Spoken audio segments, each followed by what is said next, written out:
एमिति भी प्रेम हुए एपिसोड 2। युवराज देखिबाकू जेते सुंदर सेते रागी मध्य। कॉलेजर सबु पिला युवराज को डरती। युवराज क्लासरूम रे अनन्या को देखिबा ठारू से ता विषय ही भाबुछि।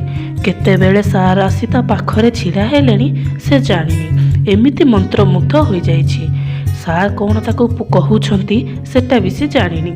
युवराज क्लास रे फर्स्ट आसे। कॉलेज रे युवराज को प्रिंसिपल ठारू आरंभ करी सार मैम गर्ल्स बॉयज समस्ते ताको भल पाती और डरती मध्य।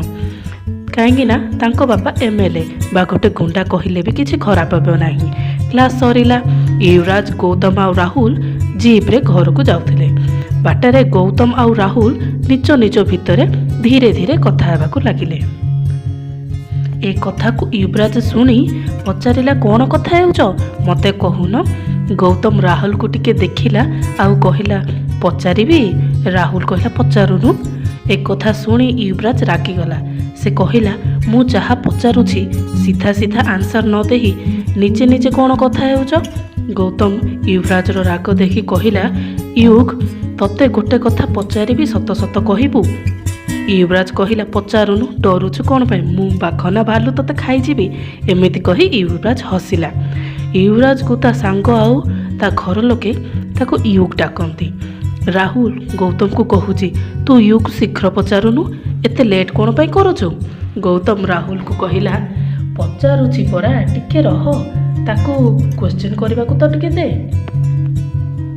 गौतम पचारिला युग आमे तो जानिछु लव रो तो दूरर कथा तू केबे को झियो को आज पर्यंत कॉलेज रे देखिनु कि काहा को टिके भाव भी दौनु।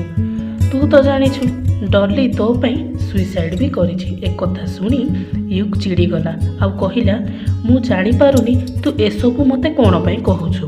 तते जहा पचारिबार अछि तू सीधा न कही एमिति कथा बुलौछु कोन पई। गौतम कहिला हौ तू आउ राकेनी मु तते सीधा सीधा ही पछारुछि। तू आज से झियो को कौन पाई एमिति देखुथिलु। यू कहला कौ झियो।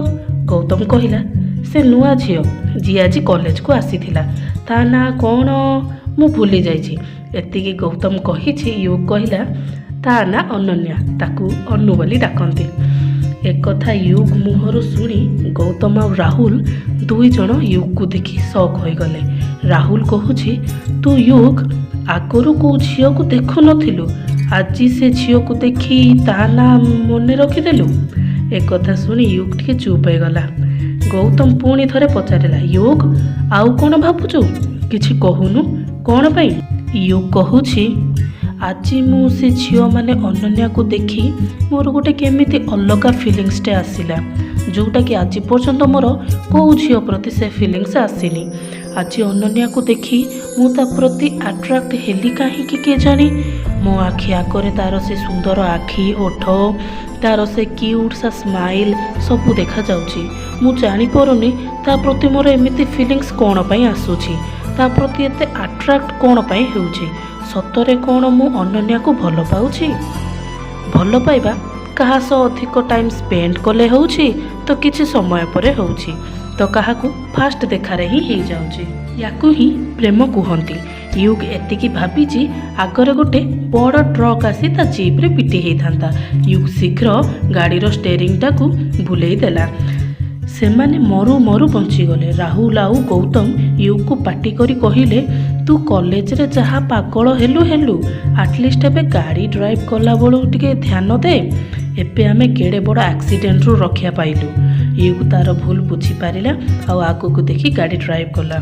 युग घर को जाइए से अनन्यार पेंटिंग करने को लगिला। युग अनन्यार पेंटिंग टा एते सुंदर करिथिला देखिले लागिबो जेपरि एटा पेंटिंग नुहे गोटे सत सतिका झीटी। सकाळे युग कॉलेज को बाहरिला। गला बेले यामिनी माने युग रो माँ युग को देखि कहिले युग तू राति रे ठीक से सोइनु तते देखिले लागुछि तू राति सारा अनिद्रा थिलु। से मने मने भाबुथिला मु तुमको कौन कहबी माँ मु राति रे न सोई अनन्यार पेंटिंग करूथिली जहा को मु मने मने भल पाई गलेनी। यामिनी युग को कहिले ब्रेकफास्ट न करी कॉलेज कौन बाहरिलुनी। युग कहिला माँ मु कॉलेज कैंटीन रे खाइबी एबे मोर लेट हे गलानी मु जाउछि बाय।